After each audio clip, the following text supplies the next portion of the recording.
We're live. Jeff and Jonathan and Jeff. Jonathan's Wi-Fi is not the greatest. For once, it won't be Jeff Lag. It will be Jonathan Lag. Ain't that Jonathan always? Lag. I head south and everything falls apart. You head south and everything heads south. Listen, but Debbie Hello, Hamlin. Michael Russo. If you're here, Debbie Hamlin, she may not be here yet. We should have lunch or something while I'm here. Hello, Erin. Yeah, it was today commencement at Debbie's school. I think so. Either yesterday or today, because I know she said she was doing post planning today. So did y'all? I think they may have finished yesterday. Question mark, Debbie. Gotcha. She's here. So, hi, Debbie. Hi, Brianna. Brianna, how's the new place? Oh, I forgot. She left. Roommate Nikki is forever roommate Nikki, but no longer roommate Nikki. I appreciate that you can tell where I am in my life by what is behind me. Because currently this is the home setting. This is like, graduation was Friday. Okay. But it's like when you play a video game and you can get different backgrounds for your characters thing. Yeah. This is your default home setting. I don't even know. I feel like we may have talked. I'm trying to figure out what's back there. Most of them are not mine. Are they David's? No, they're my older brother's, because this was my oldest brother's room and he hung them up first. So mine and David's, because they will never admit it, but David and I got more than the two of them. Ours are in tubs somewhere. But I've got my show choir senior award. So that's great. Nice. We've got some top 10 awards because David and I were in the top 10 all 4 years in high school. And David has a band award up there. Okay. So, okay. Yeah. What awards are you the most proud of back there? Or better, in a tub? Probably. Okay, it's a two-part answer. We'll starting the interview now. Probably top 10, because when I was in high school, if you made top 10 all 4 years, you got a free MacBook computer. Damn. Yeah. So we got our MacBooks. So I was proud of that. It has set me up for failure now, though, because now if anything happens to it, I will have to replace it with a MacBook. And so, but I was thankful for that. And also, I was the outstanding male vocalist all 4 years, or I guess 3, because I wasn't in show choir my first year, but all 3 years I was in show choir in high school. So I don't want to brag, but. So were you into show choir before Glee, or did Glee get you? Oh, it happened while. I think I got into it beforehand, but my first year in high school, I tried. That's a lie. My first year in high school, we were told that I could not do both. But I know some other people that did. We won't talk about that. So then the next year I tried to do both, and it was a lot. I found out very quickly that I cared more about show choir than I cared about band. So then I did show choir, and then I did that before. Which, fun fact, that's the first time I ever choreographed something, was in show choir. My senior year, I got to choreograph a tiny little section of a song. What song? And it was, Jeff, I don't remember. I can promise you it wasn't good. It was probably a lot of Lindy's and shampoos, classic show choir moves. Oh, that's what I was gonna say. Is now they do if you do if you do top 4 or top 10, Mhm. they don't do MacBooks anymore. They do iPads. So Gotcha. So top 10 meaning top 10% of your class? yes, so it's but it's weird how it works because it's not actually through the school, it's through something else. I Hmm. genuinely can't remember. Um, but it's based on like a point system dependent on like grades in certain classes. So if you have Mhm. like a high grade in like an AP class, that counts Mhm. as more points than like a Right. high grade in a like regular stupid, but like, a normal learning, environment. Right. So it is sort of like it's one of those things you look back on and you're like, yeah, it's not necessarily set up the best for like, equality's sake for everyone. But it is. It's the top 10 students in the class. Gotcha. So you were one of the top 10 performing students in your class for all 4 years of high school? Yeah, I graduated number 4. Jonathan, that's I did not know that about you. Really? Yes. I Listen, mean, I I don't know that think. you're smart, Yeah, but I didn't know that you were in the top 10 students of your class for all 4 years and number 4 in your graduating class. Jonathan, that's so cool. I I guess I never like I guess I never. It's the No, thing is it because doesn't. you downplay your intelligence so much. Well, here's the thing. It just doesn't come into play anymore. I mean, you're like, when I go to school, when I went to college and everyone was like, oh, you have a MacBook. I was like, well, I got it for being, like, um, Mhm. it doesn't come up anymore. So I never, oh, well. I also, the statute of limitations on education has reached its limit. And there are days where I'm like, ooh, I really don't I made it. Um, but that's the thing with college is you go off and you go into something specialized and that's what you focus on. So like, sure, I can tell you things about theater history, but you put an algebra problem. No, that's a lie. I probably could still solve an algebra problem.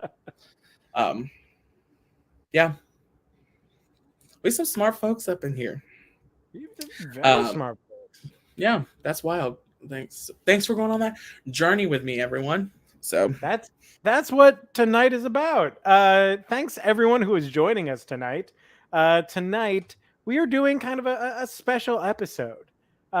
Jonathan and I are just here, but instead of doing our normal hour-long diatribe on the different restaurants in the Lancaster and Lebanon County yes, areas, which we have a uh, new one. We have a new one called Sushi Heaven. oh If you're in yeah, Lancaster, go to it. It's all you can eat sushi, and it's like made to order sushi. It's delicious. yeah, it's not a buffet. It's all made fresh, made to order. Oh, it's so good. So yeah, tonight I am interviewing Jonathan. We want to get to know Jonathan a little bit better. Very honestly, I've been listening to a lot of interview podcasts lately, and I've been thinking, you know what? Maybe I can do that. And our friends here are super cool and super interesting, and there's things about them that clearly I do not know. So I want to hear more of their stories. I want to learn more about them and get to know them better and what makes them tick. So tonight, I am joined by actor, singer, choreographer, top 10 student in his class 4 years in a row, and professional pearl clutcher, Jonathan Handley. Yay! I will So, say that does just prove that I peaked in high school. so what was your college performance like? Did you graduate with a cord? Did you graduate a cum laude? I was the middle cum laude, not the top one, Mhm. but the like the So is it summa? summa? Summa, I Yeah, think because that's the it's one. magna summa and then just regular vanilla cum laude. Yeah. It I should be vanilla cum laude. just vanilla cum laude. Um the I think that's a rapper, but to be honest, that's because when I went to college, Mhm, I just thought I was lazy, but I can look back on it, I'm like, I was kind of burnt out, to be honest. mhm, Learning has never been something I really enjoyed. My brother loves education. Like mhm. he's right now debating on getting his doctorate degree. Yeah, I have no aspirations for that. So it was a little bit of burnout. And so like my first year at college, I did not perform very well. And so like the rest of the time, because it is, once you get that GPA down, it is hard to bring it back up. So then I spent Like the my rest of credit it. score. Absolutely. So it was, I still graduated, so like right in the middle. So that was, I mean, that's still nice, but um, it was also from Armstrong State University. What does it matter? What does it? That school doesn't even exist anymore. Really? It went bankrupt and a bigger university bought it out. It's just, Also, my high school doesn't exist in the same capacity that it existed when I graduated. It is now like they call it the College and Careers Academy, instead of just Fitzgerald High School. So David likes to tease me that none of my diplomas are legitimate anymore. So. Look, I mean, the same thing happened with my high school. I graduated from Bishop R High School, and right after my dad retired, it became St. Thomas Aquinas High School, which is what it was called in like the 60s and 70s. And then it changed to Bishop R. And then I'm pretty sure the bishop that it was named after got implicated in some weird Catholic Church stuff. And so they were like, name change, going back. You'd be surprised how often that happens. Woo. All right. So, Jonathan, my first planned question for you. Okay. What is it about Zaxby's that makes it the best fried food chicken or fast food fried chicken and sweet tea? Okay, so I won't say too correct. I will not say it's the best like fast food fried chicken. I still think for me that goes to Popeyes. Okay. Because like Popeyes is like real fried chicken. The Zaxby's is more like chicken tenders and like grilled chicken. It's not like a Kentucky Fried Chicken or something like that. But it is just something you can only get in the South. So I think more of it comes from nostalgia. And like when I come home, it's nice. Like that's my check-in to be like, oh, I'm almost home because I can get Zaxby's. But as far as what makes their sweet tea so good is because it's real, like actual, like they brew it with tea bags and then they add like the sugar by hand. It's not one of those machines that does it all. So I will say they got some pretty banging sweet tea, but I think the best sweet tea, in my hometown at least, goes to Captain D's. Okay, and that's a seafood place. Yes, it is like Long John Silver's slightly fancier cousin. What makes that sweet tea top notch? Again, it's real sweet tea, but it's also like they're a little heavy on the sugar. So it's not sweet tea you can enjoy all the time. But as far as like sweet tea in general goes, there's nothing can beat like your own home sweet tea, like home. But does your family have a process with sweet tea? Yes and no. I have found out since I've been home that process has now changed. Yes, Debbie, sweet and strong. You like some Captain D's tea too? Oh, I gotta go get some. But because used to, all right, we're gonna have a little lesson here because people don't understand. It is not cold tea that you then add sugar to because first of all, granulated sugar does not melt in cold tea. It will just run around and you'll be chewing tea, and I'm not doing that. So you have to add it when it's hot. But when you make sweet tea, what you do is you put it in. Some people boil it on the stove, like they put tea bags in the water on the stove and boil it. We would cheat and we put it in like a glass, like handled, like measured with a spout. We put it in the microwave, get it hot, and then you put your your sugar in the tea pitcher. Pour that hot tea over it to melt the sugar, and then add the water.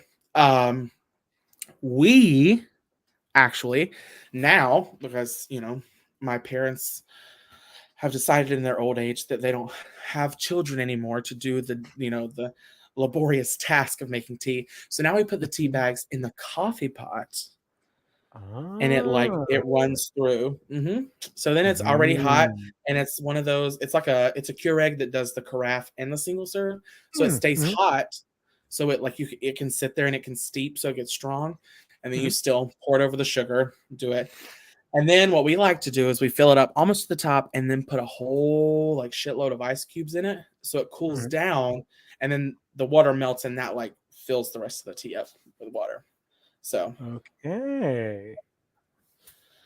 um, yeah, so it's and we do almost 2 cups of sugar. Not quite. It's a lot. Per how much tea? It's a gallon. Okay. Yeah. It's a lot of sugar. Yeah. Um, but that's why when I go to places like especially in Pennsylvania, they claim they have sweet tea. It's like, uh the only place this is okay, interesting fact. The only place I found that has anything that is close to sweet tea that like will scratch that itch when I need it is if you're at a grocery store, Milo's like sweet tea or extra sweet tea is very good because it's like it's Mhm. real tea that they make. Mhm. Or if you go to Dunkin' Donuts and get their tea with liquid cane sugar and ask for extra, it Uh-huh. is like the closest thing I found because it's actually like brewed like orange pico tea that they Mhm. then add the liquid sugar to and stir it up. So if you're somewhere and they don't have sweet Oh. tea, go to Dunkin' and get sweet tea extra sweet. I will try that the next time I'm at Dunkin'. I will admit it ain't consistent. Miss Duncan is not the most consistent. So if it's Mhm. not bad, you may need to try it somewhere else. Okay. So but it's sweet. It is sweet. I'll go Mhm. ahead and tell you. So Yeah. don't take Look, your I sugar pill. when I was a kid, and this is probably going to be a great insult to anyone from the South, we we were a Crystal Light iced tea family. It was just water with the Crystal Light powder, and I I overdid it on the Crystal Light powder every time I was Yeah. the one to make the Crystal Light iced tea. So okay, it's not a great insult because I do know people that use Crystal Light. Here's my thing with Crystal Light tea. Fake, like processed tea has a very specific taste Hmm. that is not that's not present in like actually like boiling tea bags. So Hmm. that's one thing. Also, usually those are flavored. There's this belief somewhere that Southern style sweet tea has to have like lemon in it. Hmm. Uh-uh. I don't want no lemon in my tea. I don't want no flavors. I just want regular orange pico black tea bags, like Hmm. straight out. So, but I Okay. mean, it's tea in some form capacity. So, Hmm. yeah, you'll have to try that sweet tea at Dunkin' and let me know what you think. I will. I will. I I might just end up going into work a little late tomorrow so I can swing by the Lidditz Oh Dunkin'. no. All right. So, Jonathan, to Yes. prepare for this interview, I did a little bit of Facebook stalking. Oh Honestly, God. I was looking for an embarrassing picture that I could bring up and make you explain like they do on Hot Ones. But Okay. honestly, I couldn't find any pictures that I thought you would find that embarrassing. That's pretty fair because I you know as well as anybody, I'm usually the first person to embarrass myself before Yeah. anyone else. But I'll explain any that you have questions about. there, there was one picture of you in like whiteface that I was gonna bring up, but I didn't want to. I don't know what that Um, would have been. but I am curious. What is Camp Glen? Oh, okay. So, for 2 years, I was a camp counselor. It is a camp that is sponsored by Woodman of the World Insurance. Um, and one of my dear friends from college actually was like the camp coordinator and she needed camp counselors. And so she asked me to be a counselor for 2 years. It was the greatest time. And it was like actual like summer camp where we were in like cabins. We were on a little island. It was Mm-hmm. Blythe Island, surrounded by marsh. There was a mess hall and all this. And we would go there and there would be 1 week of training, which we called counselor camp, where Mm-hmm. we would treat every day like we were kids at camp learning how to do all the stuff. And then we'd have 3 weeks of actual camp. Um, and it was great. Unfortunately, they wound up closing down the camp. Woodman of the World like pulled out the funding and they stopped doing it. Oh. It was a huge thing. Mm-hmm. But yeah, it was like two. I actually think the summer before I came to Pennsylvania the first time might have been my last year doing it because it did in June and then I've come Mm-hmm. to fair in July. Um, Gotcha. oh, but it was so much fun. And you know how my family likes to come? My family likes to come to Pennsylvania. That's Mm-hmm. nothing new. When I was at Camp Glen, Mm-hmm. they would come because on the weekends the kids weren't there and we had the cabins to ourselves. And so Mm-hmm. my parents would come on a weekend and they would bring sheets and we'd all sleep in the cabin together. And it was a lot of fun. That's Um, so cute. it is. I will say that is also it's a bittersweet memory because the first year I was there, my family was at Camp Glen when they got the call that my grandmother was in the hospital, and it's like the trip to the hospital that she never came back out of the hospital. Mm-hmm. Um, so that's like a weird like blip in the whole thing, but it is just like it's a beautiful place, beautiful memory. So Yeah. that's a fun. You did do some stalking. So what kind of things did you do at camp? Because like you label this in your Facebook album as the most fun place on earth. Like you glow about this place. So like what kind of stuff would you do?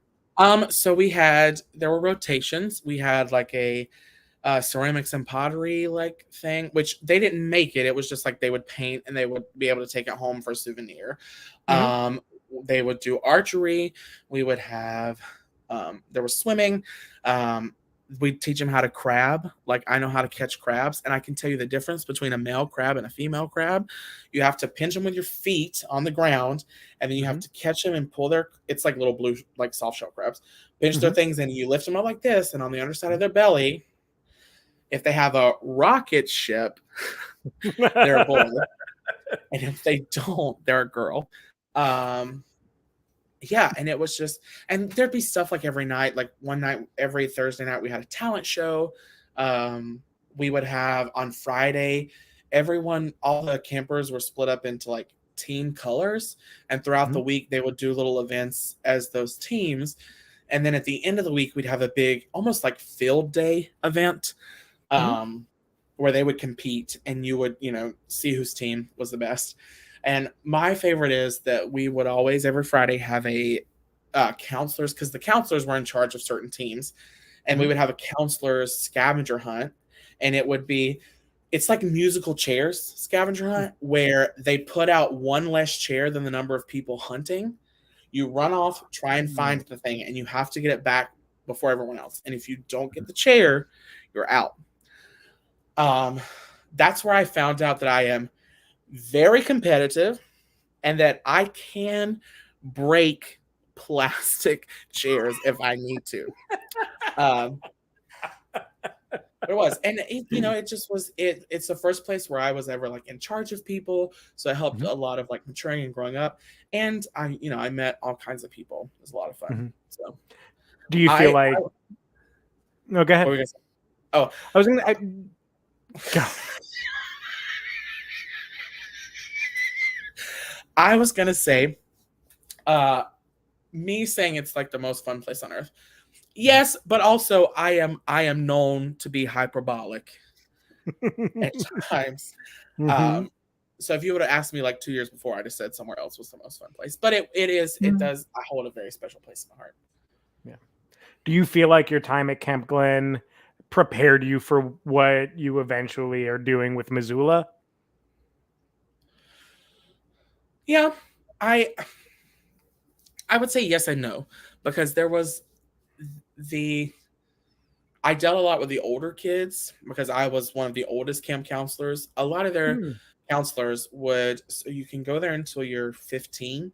And then Mhm. at 16, you are a CIT, which is counselor in training. And then you Mhm. can come back at 17 and be like an actual counselor. Mhm. Um, and so a lot of them were like young. I mean, like 19, 20. And at that point, I was, I think, 22 and 23. Uh, Mhm. and so I was like one of the older counselors. So I was in the room because there's rules and things you have to be in order to like be in the cabin with the counselors. You have to be a certain number of years older than them for like legal reasons and things, which, totally understand. So I had to deal with the older kids, and most of them had been to camp for years and years and years. So admittedly, I walked into a situation where it was a lot of hands off and they just kind of like ran themselves. And, had a blast and all that. But with Missoula, it is very much the opposite, where I am the only one who knows the information and I have to relay it to a bunch of kids. But as far as like management and making sure that people are where they need to be and we're using our time effectively, I think so. I think it helped out a lot there. Nice.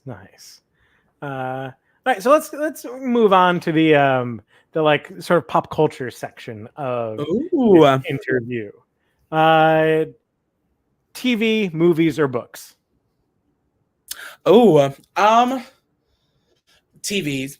I would love to sit here and be intellectual and say books, but you of all people know my journey with reading. I was like, I want to read more books this year. I've read one, which to be fair is more.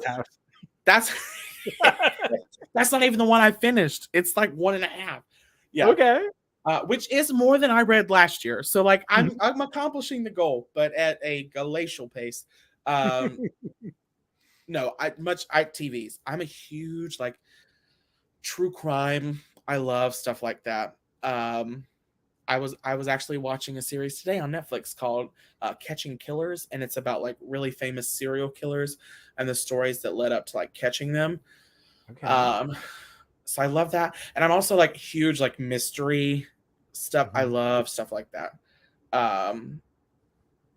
Oh, that is true. I will say I need to try audiobooks because I love podcasts, and I feel like, but I will be very honest, I've never been good with reading comprehension when it is being read to me.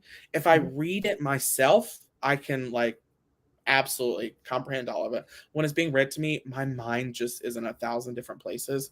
So, but I would try it. I would try an audiobook, but it's definitely, if we're just like off top, definitely TV shows. Yeah. What started your fascination with mystery? Can you remember like what is the first piece of mystery media that you remember consuming? Absolutely, Nancy Drew. I read every single Nancy Drew book available to me in the middle school library. And the elementary school. I started in elementary school. They didn't have very many because it was at the sort of top of the elementary's like reading level. And then when I got into middle school, it was at the like middle of the road middle school, reading level. And I read through all of them. So that's where it started. And then as I got older, I delved into some Agatha Christie. And I remember the first one I read was The Murder on the Orient Express, and I hated it because it's in a slightly heightened language because it's in the, it's the 50s and they're British, and, Hercule Poirot is Belgium, and it's, there's just a lot of nuance vocally. Well, I guess it's textually, but that I didn't quite understand. So I didn't fully understand the book. So I did not like that one. But then someone suggested I read Death on the Nile. And I did. And that book I started and I stayed up all night to finish because I loved it. Wow. And then after that, I went back to The Murder on the Orient Express and enjoyed it much more the second time. But it's still, I would still say it's on the low end of my favorite like Agatha Christie stuff. Yeah. Yeah. Do you feel like the Everyone Did It is brilliant or a cop-out? I think at the time when it was presented, it was brilliant. It's really set up, it really teed up, like that is Agatha Christie's sort of MO, is that no one in the stories is reliable except for like Miss Marple or Hercule Poirot or like Tommy and Tuppence, those one-offs. Because there are books where like the person who's narrating the story is the murderer. I mean, like this time, and different things like that. So I do think it teed up something beautiful for her. And at the time, it was, I mean, just absolutely stunning. I remember reading about when it was published in the newspapers. It was a huge thing to like, don't tell people how it ends. Um, but it's one of those things that just sort of has entered the cultural zeitgeist now, and it's just sort of like, oh, I mean, you hear people say now, even if like all these people are involved, it's like, oh, they Murder on the Orient Expressed him. So I appreciate where it is in its place, but there are much more interesting to me endings for her novels. That's fair. That's fair. So, but you chose TV, and so I want to continue down on that lane a little bit. Unless you want to talk more about Agatha Christie. I'm fine. We can move to TV. That's fine. I'm Okay. talking about Agatha Christie, but we'll talk about TV. Okay, so what TV show means the most to you? Doesn't have to be like the best TV show in the world, but like there is some emotion or nostalgia or memory or just like something attached to it that this particular TV show just means a lot to you. Okay. This is all right. I know everyone out there is going to be like, oh, the Golden Girls. I love the Golden Girls. Don't get me wrong. I love designing women. Yes. They are great. I love them. I have so much merchandise from them because people have given it to me and I love it. But I think the one that probably means the most to me would either be Days of Our Lives or a very short-lived soap opera called Passions. And that's because when we were growing up, we would very often spend our summers when we were off from school at my grandmother's house. And what would happen is she would, every day at 1 o'clock, she had to watch her stories. We had to watch Days of Our Lives. And so David and I, at an age much younger than we probably should have, were watching all this drama unfold in Salem, and it's crazy. And then at 2 o'clock, she would take a nap and she'd give us the remote and be like, you can watch whatever you want. And I think she always thought that we switched it over to like Cartoon Network or something. But Dave and I would stay and watch Passions because we found it entertaining. We did not understand what was happening. I mean, but we found it entertaining. And so there's just like some very vivid memories with that I just really hold dear. It is garbage. Like, especially now I watch it, I'm like, this show is ass. But it is. So you still keep up with it? Oh God, no. But my mom used to. She doesn't anymore. But I have an aunt that still does. And so sometimes when I'm out at her house, because she has DVR now, and she'll just record them and then watch a whole bunch of them. And so sometimes when I'm out there, she'll turn them on, and it's wild because there are people that I remember. I'm like, oh, that's John, that's Marlena, that's Bo, that's Hope. And then there'll be people that I'm like, who the hell is that? And she'll be like, oh, that's Sammy. And I'm like, that is not Sammy. She's like, well, it's a new actress, so it is. I have, and there's so many storylines. Like, one of the storylines was that the main woman, Hope, got kidnapped, and she thought she was like Gina, who was a foreign like princess. And like she was being kept in a dungeon underneath this man Stefano's house. And like now it's gotten to the point where Bo and Hope, who are the main like man and woman, can't be on at the same time because they're too expensive. So like when Bo's there, Hope has to be gone on some like listless journey, and when Hope returns, Bo has to be like called away to war. And then you have like John and Marlena, who are like star-crossed lovers, but it's like a will they won't they type situation. And there's also Roman, who Marlena was in love with first, and she's in love with John, and like at one point she was possessed by a demon. And it's a lot. It's a lot. And my favorite thing was how they dealt with children, because like John and Marlena got married and they had kids from like previous marriages. And they like went away on their honeymoon with these like prepubescent teenagers. They came back from the honeymoon with full grown adults. And they're like, oh, and it's like, how long was this honeymoon? So, just wild times. So those would probably be the two. Okay. What TV show, in your opinion, has the best theme song? Oh, The Nanny. Yeah. Mm-hmm. What It's just, what about it? well, it's so catchy. It's Mhm. so, I mean, it's iconic. It does that beautiful thing where it sets up entirely what you need to know for the show Mhm. without like absolutely spoon feeding it. Mhm. Also, it is sung by Liz Calloway and her sister Ann Hampton Calloway. And Liz Mhm. Calloway, for those of you who don't know, is the singing voice of Anastasia. And if you don't know, Anastasia is my favorite movie in the whole entire world. Um, so there is something there as well. Yeah, I would say that one. I would say that one. If Also, honorable mention, there's a show from the 80s that I've never watched. I only know the theme song Mhm. because a friend of mine from college loved the theme song, and it's called Day by Day. And the theme song would be like step by step, day by day. And then Day it by day. uh, Yeah, I watched Step by Step. Yeah, yeah. absolutely. And that song is a banger. I won't lie. But I think my Step favorite is The Nanny.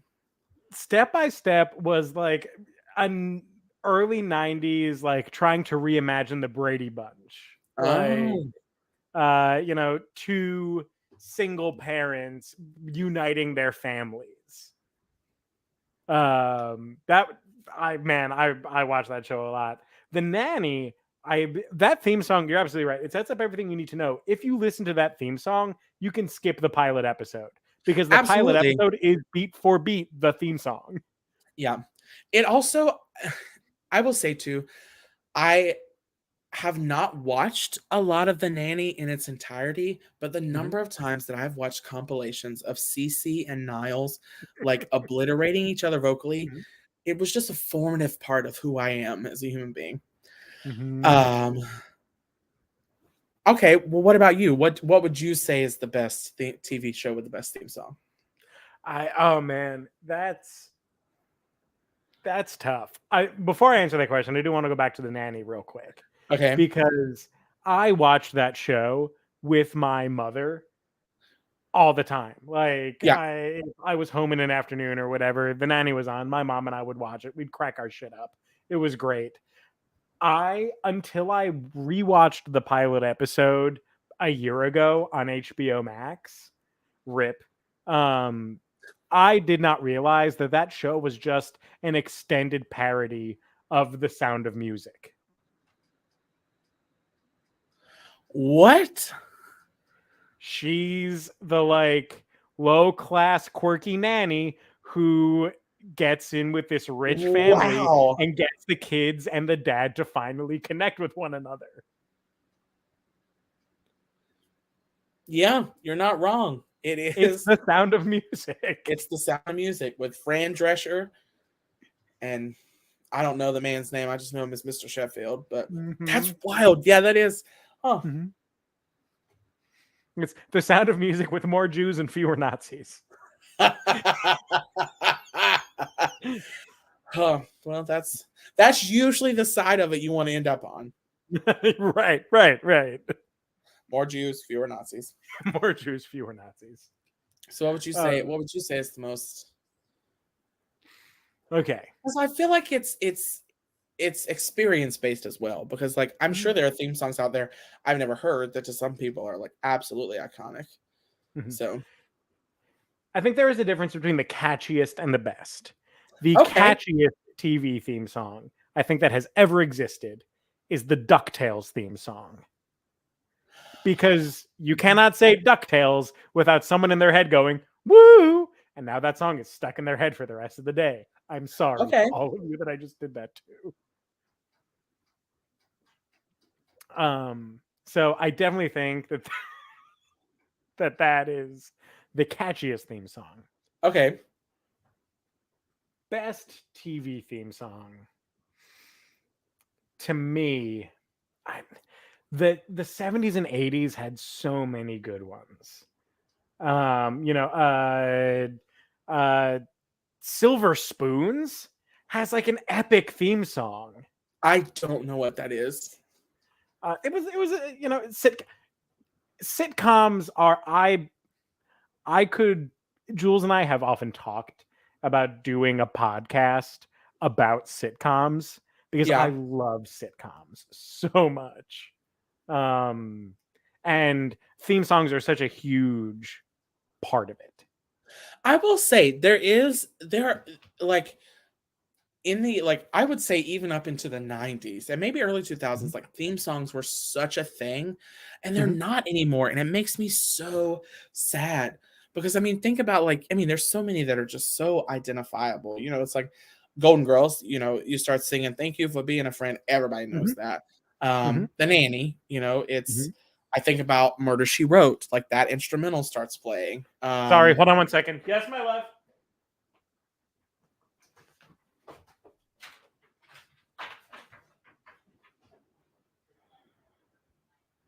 Well, now that it's just us, y'all put in the chat what y'all think y'all's favorite theme songs are. We got some. Three's Company. Oh, that is a good one. I also love Maud. Lady Godiva was a freedom rider. She didn't care if the whole world looked. No, no, I can get her.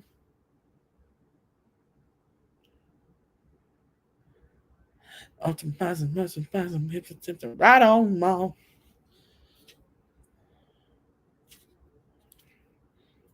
I hope everything's okay. He ran out of there. Oh gosh, it's got me worried.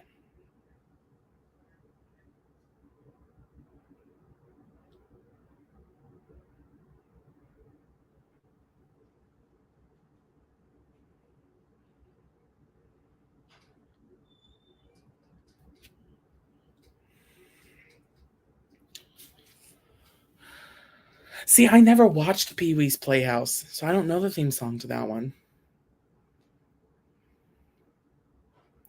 Um, I'm trying to think of some other ones like from my childhood.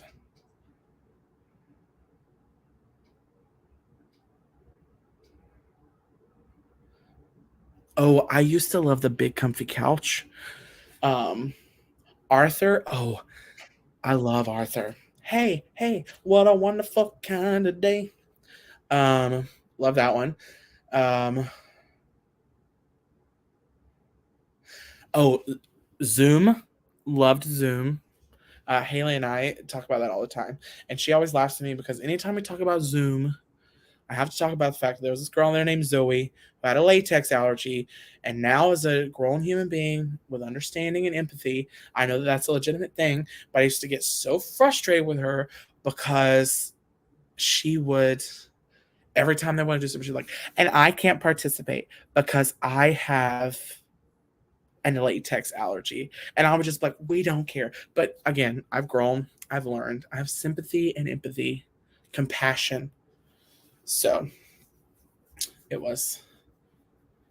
Listen, Aaron, I remember there was an episode where they're doing like a some kind of um darn like carnival at the school, and they're trying to raise money for something and it goes missing. And what happens is like the quarters get baked into some brownies. I don't know why I remember this, but there's one scene in that where the Mrs. McCready, who was the lunch lady, would be like, I like fudge, I like fudge. If you ask me what I like to say, I like fudge. Why do I remember that? I don't know. Um yeah, Phineas and Ferb did have some good songs. Those are that's the thing is those are right at the time when like I've circled back around and now I'm like old enough to watch cartoons and things and love. But that was right at the point where I was like, oh, Reading Rainbow, classic. Loved a Reading Rainbow. Um,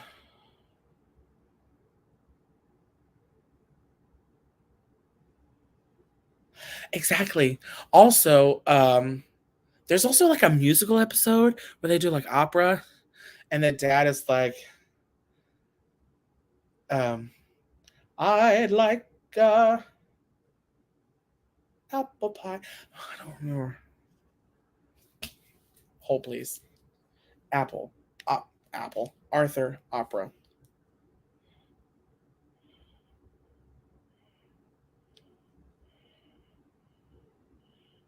But that's also the one where Muffy, I remember, was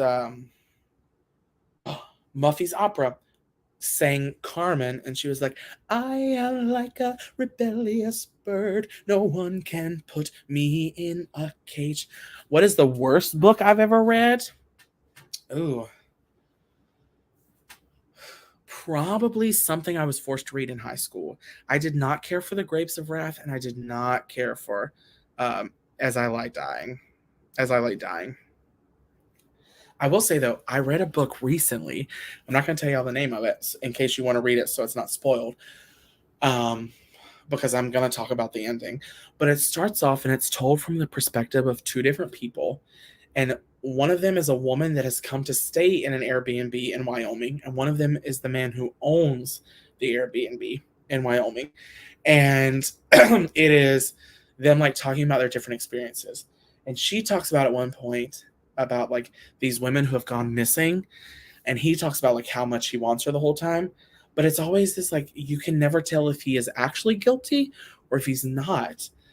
And you know, there's like moments where they like have romance out under the stars, whatever, and then at the very end he like snaps and he is actually like psychotic and like tries to kidnap her, and she kills him. And then you find out that she's not even who she claimed to be the whole time. She's like a hired assassin. And what happens is at the beginning of the book, she's at a grocery store, like getting gas. And she talks about the man behind the counter, makes her so uneasy. And she's like getting gas, and she sees him like coming out to get her. And she like freaks out. And she's like, oh, he's going to get me. So she gets in the car. And then on the way out of town, she stops at the gas station again. And she's like, oh, I'm so sorry. She was like, I'm so sorry that I was like rude the other day. And he was like, yeah. And he calls her by her real name. And she's like, how did you know that name? And he was like, you dropped your ID. And it's like, that's when it's all exposed. And then she goes back. She goes back to her family, and they have no idea that she's like a hired assassin. And she just killed this man in Wyoming. And it is wild. I just had to tell someone that because I couldn't tell other people what was happening in my life. Oh, it's Jules. I'm telling them about the book I just read, which I'm glad you didn't hear the ending because I still want you to read it.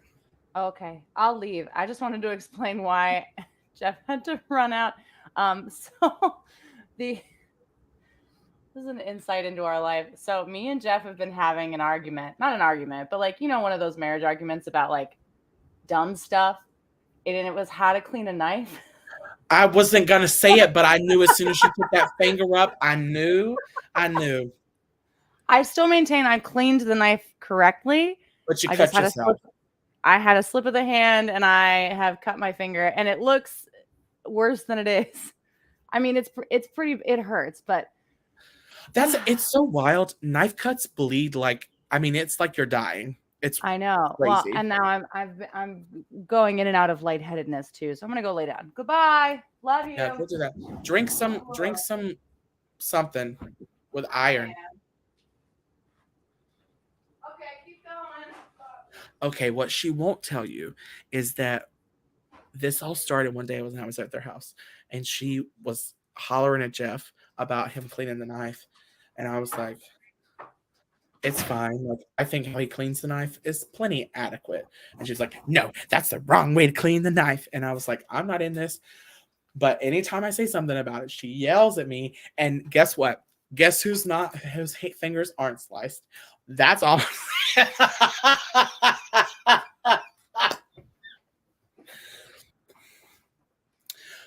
We just been talking about theme songs. Yeah. Have I missed anything good? I don't think so. We were very worried, but then when you walked by walking and not running, we were like, okay, great. It's not too wild. Yeah, so. No, just a cut finger. Mm-hmm. All right, so yes, Jonathan challenges mine and Jules' marriage sometimes. But it's all right. You'll say it like that, and that is not true. I just happen to be there sometimes when y'all disagree about something, and whoever side I take in the moment, It's held against me forever. Because the bad thing is, most of the time, I take Jeff's side. Which is true. It's true. But he can never do it in front of Jules. All right.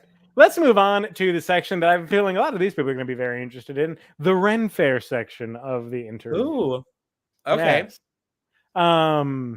So, what is your favorite Ren Fair song? All right. I would love to say Johnny Jump Up for very personal reasons. Which, fun fact, I don't know if I've shared this here. But speaking of Jules and how much we absolutely adore her, the only reason that is in existence is because one day we were at rehearsal and I whispered to Jules that I like the song Johnny Jump Up. And she was like, yeah, Jonathan, sing Johnny Jump Up, and threw me under the bus. But it's fine because it worked out and I get to sing it now and I absolutely love it. But truthfully, I think my favorite Ren Fair song is either Steppin' Out Mary, like you get a good Irish beat going to that, love that song, or The Old Dun Cow. Oh, The Old Dun Cow makes me feral. When they say somebody shouted McIntyre, I will shout McIntyre like nobody has shouted McIntyre before. I love The Old Dun Cow. One thing I will never understand is why last season we had a character who was a fireman named McIntyre, and we never once sang The Old Dun Cow at a finale pub sing. Because they want us to suffer.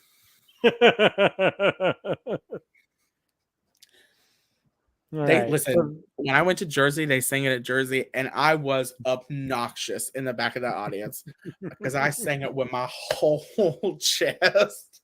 Look, that song is never not a bop.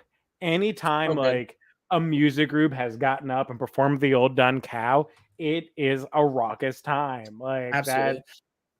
I also love the song that the Rogues sang in 2021. I've had a life that's full. Everyone's been good to me. It's Enter the Haggis. One Last Drink. One Last Drink. I do love that song. But as far as like, I know I hollered Dan. No, but to me that's not like Ren Fair song canon. So like I stick with Old Dun Cow. That's like that's top of the list. Solid choice. All right, if you have your half-hour break during the day, and Commons is full, for some reason you can't get in the pickle, you have to sit in the audience and watch one independent act, not a cast act. You have to sit and watch an independent. What is your like go-to? I want to watch that independent. That's a good It can be any theme weekend if it's like a one-off theme weekend group or person, like literally. But what is your like, I look forward to this independent, I want to watch this independent? Okay, so this is going to be a 3-part answer, okay? Because the first part is acts who used to be here who are not here anymore, and that is Barely Balanced. Always Barely Balanced. Oh my God, Barely Balanced. The second one is an act that has not been there yet, but it's coming, and that's Ship Shape. Ship Shape. Absolutely. And the third is like just like act that's been there for forever, or has like been there in the past and is coming back. I would probably say, for like, they're my friends, so I should support them. I'd probably say Burbage and the Bard because I do love what they do. But I also think like I would love I'd love Gordy's stuff. I think he's hilarious. Trying to think who else. Adamo Ignis. I love watching her light shit on fire. I would watch that. Also, okay, I know it's technically a cast show, but I would come watch the Mud Squad. I have never seen a Mud show. Mud Squad's not a cast show. They're an independent group. Oh yeah, they are totally independent. That's right. Yeah, I'll go see them. That's what I'll do. I've literally never seen their show, so I would do that. Yeah, I had never seen a Mud show before I was in a Mud show. because all their stuff happens at times I'm doing other stuff. Mm-hmm. I hear them hollering and honking, but I never get to see it. So I think that's what I do is I go see a mud show. Mm-hmm. Good choices. Good choices. Okay. Speaking of things past and present, Okay. favorite food booth at the Shire of Mount Hope, whether it exists now or it existed in the past. Favorite food booth of all time. Okay, so here's the thing. I would love to sit here and give you some answer about like, oh, the food that they had at this one booth was phenomenal. And I will grant that we have had some good food at the fair. The crab tip with the French fries, but if I have to be completely honest, cards on the table, like letting it out, my go-to food booth is the New World Inn. Mostly and almost only because it's right there, and I know the people who work back there, and they're super chill, so I can just sneak back. They have the best Coke on the Shire. Oh, so good. So yeah, it'd probably be there, and it's only because that's where I frequent the most, and it's just easily like grab and go. But if it was based on like best food, I loved the dumplings. I knew the Golden Dragon was going to be in here. I loved the dumplings. I love Chinese food. Love the dumplings. I also loved when they did like the half chicken with the like scallion potatoes. Loved that. At Broughton and Beer Hall? Yes, because that with our discount, steal. It was a steal. It's $5. It was the best value. Oh, so good. I know you say the walking tacos, but they were gluten-free. That's very fair. I can't do stuff like that on a fair day. That's like the macaroni and cheese with like the sloppy joe on top. Love, but I could only do like if I got like this past year, my break worked out that I had enough time that I could eat and be fine before I had to go do anything rigorous. My first year, I made myself sick off of some Scotch eggs, and ever since then I've had to be very careful about what I eat on a fair day. So yeah, that's as as boring as it is, probably would be the New World Inn.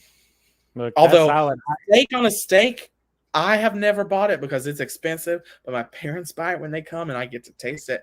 It's good. It's good. The chicken on a stick, that's good too. But it's just for like ease and all that, it would probably be the New World Inn. That's fair.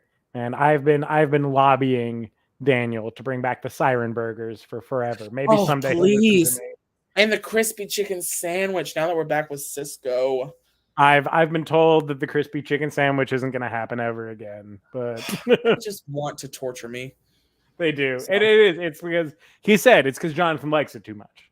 Absolutely. That I believe that. Yeah. All right. We only have 3 minutes left, so I think this is going to be the last question. Okay. But to you, what is the epitome of comedy? Like a YouTube clip, a song, a bit of stand-up, a scene from a movie or a TV show. Like, what to you encapsulates comedy or like your sense of humor? Okay. I've got a couple of examples. One is David and I used to watch the movie Overboard with Goldie Hawn and Kurt Russell.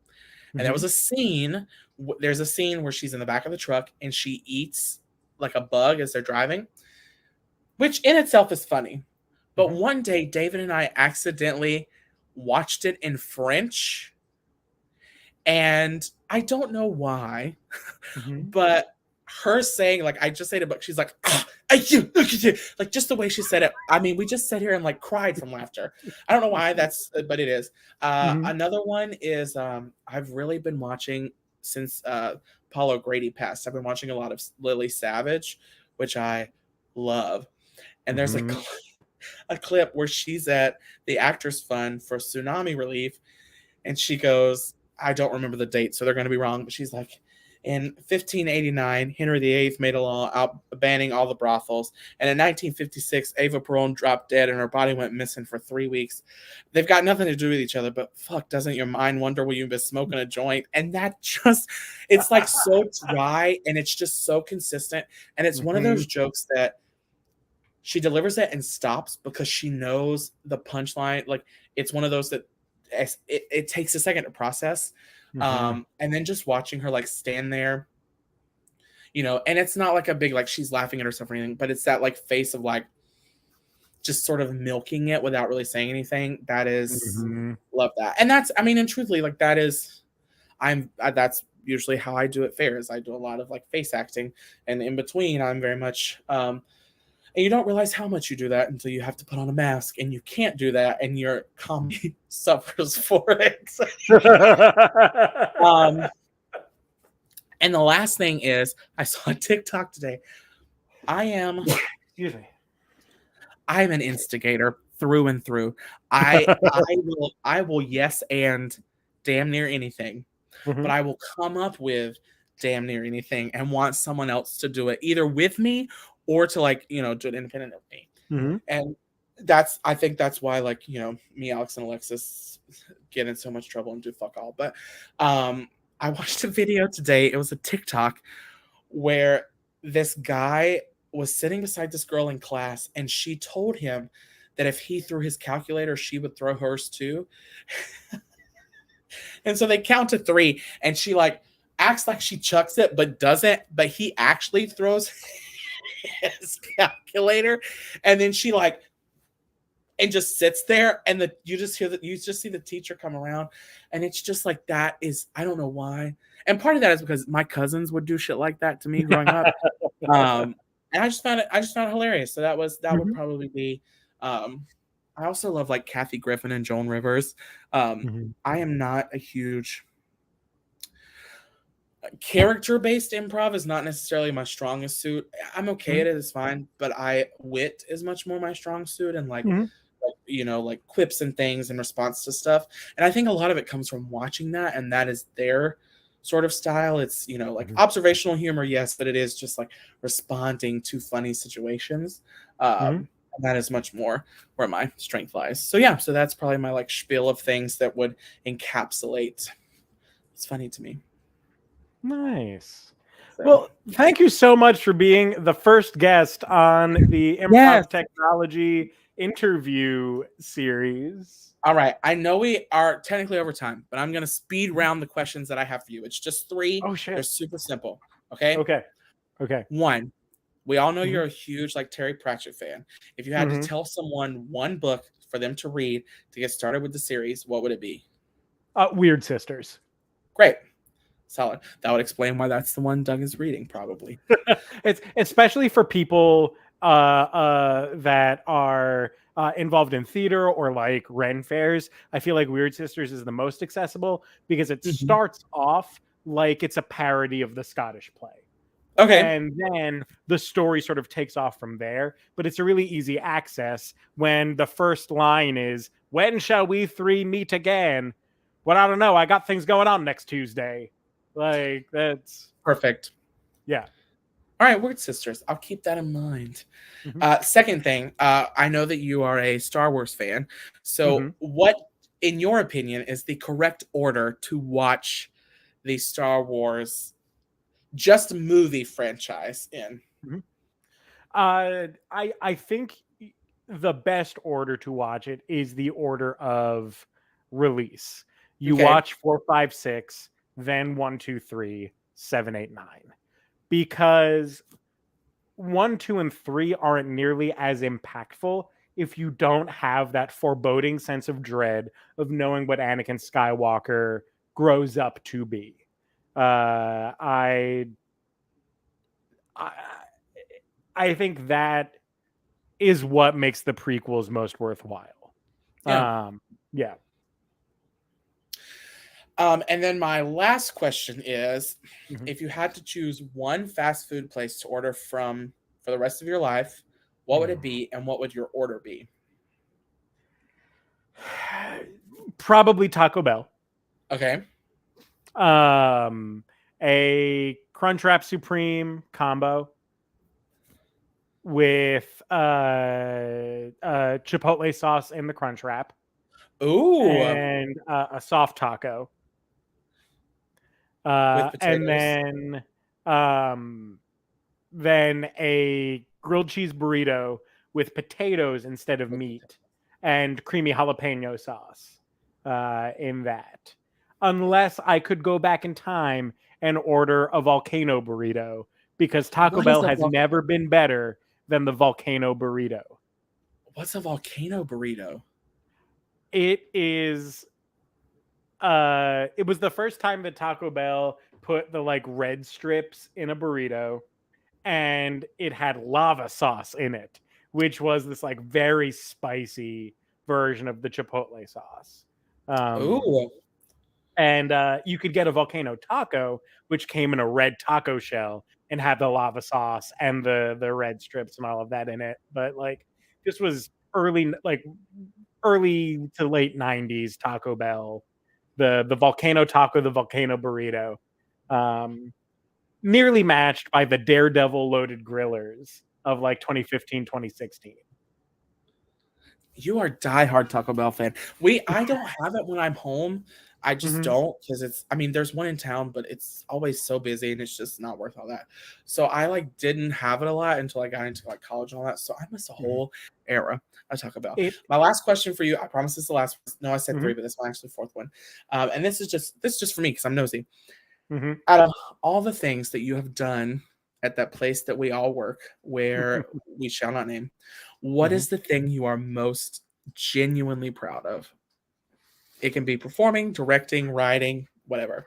Just what's the thing you are most proud of?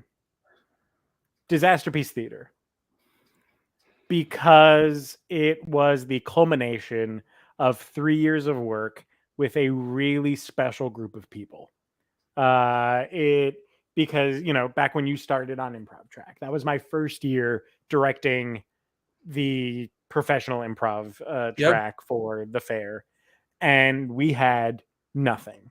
You remember, we had trunk shows, and we were trying to come up with whatever neighborhood bits were, because those were created by someone who was supposed to be directing the improv, but then got hired to direct Halloween Horror Nights at Universal Orlando, and so he ditched us. Which, all the power to him. Like, Understandable. freaking awesome dude. I hold nothing against him, but I had to try and make sense of whatever this thing was supposed to be. And then the next year, we were able to convince the entertainment director to allow us to do Friday nights. And we got a whole 3 of those. But then 2018, we had Friday nights, and we finally had a show on the fair with Disaster Piece Theater. And it's a show that only could have happened because of that group of people, because of you, because of Alex, because of Haley Carlson, because of Joe, because of Adam, and because of the new people that we had that season. Chris Birch, who I had no idea until that year had a nearly photographic memory. He memorized those scripts faster than anyone, because that's just how his brain works. And he was the perfect person to have in a show where we had to put that up in 3 days.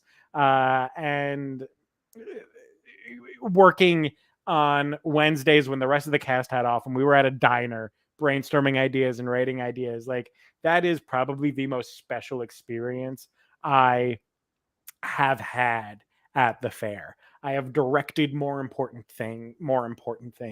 I have written bigger things, but I don't think anything that I have done or will do will match creating a show like Disaster Piece Theater with you all.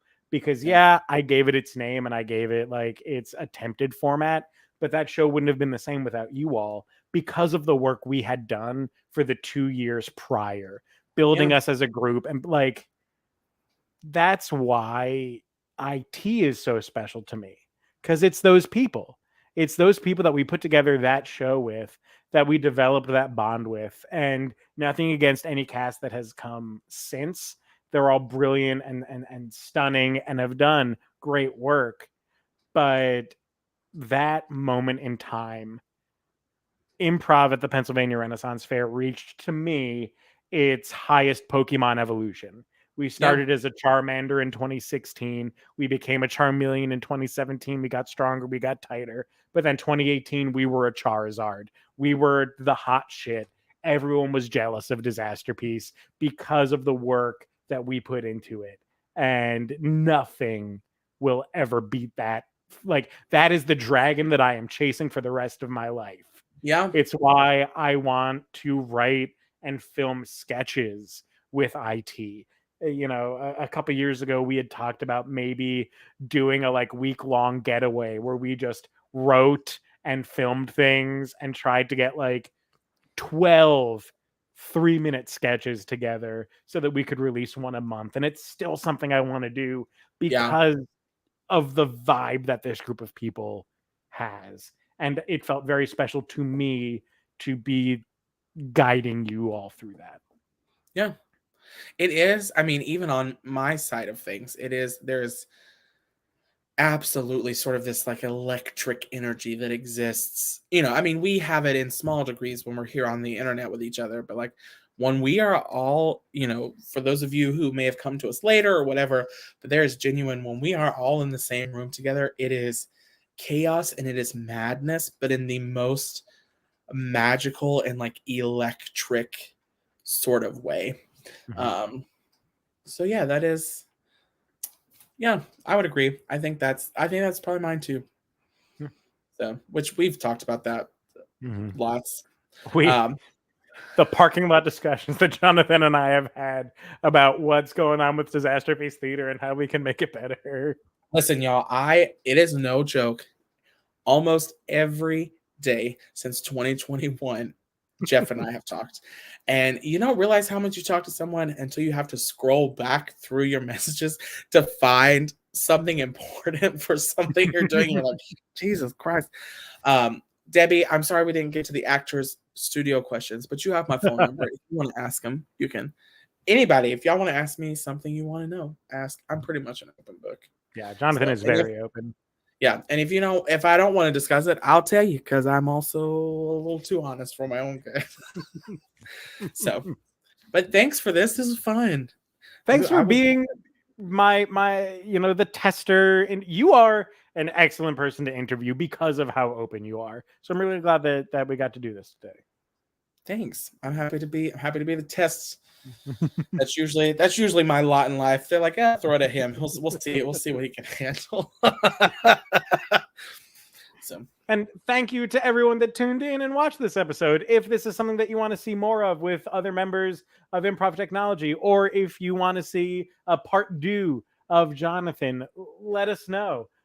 Debbie, I'm super excited that you're going to be teaching theater next year. I would love to talk to you about that. Hit me up. Let me know. You're going to be great. Have a great night, everybody. And have a kick-ass weekend. Jonathan, thank you.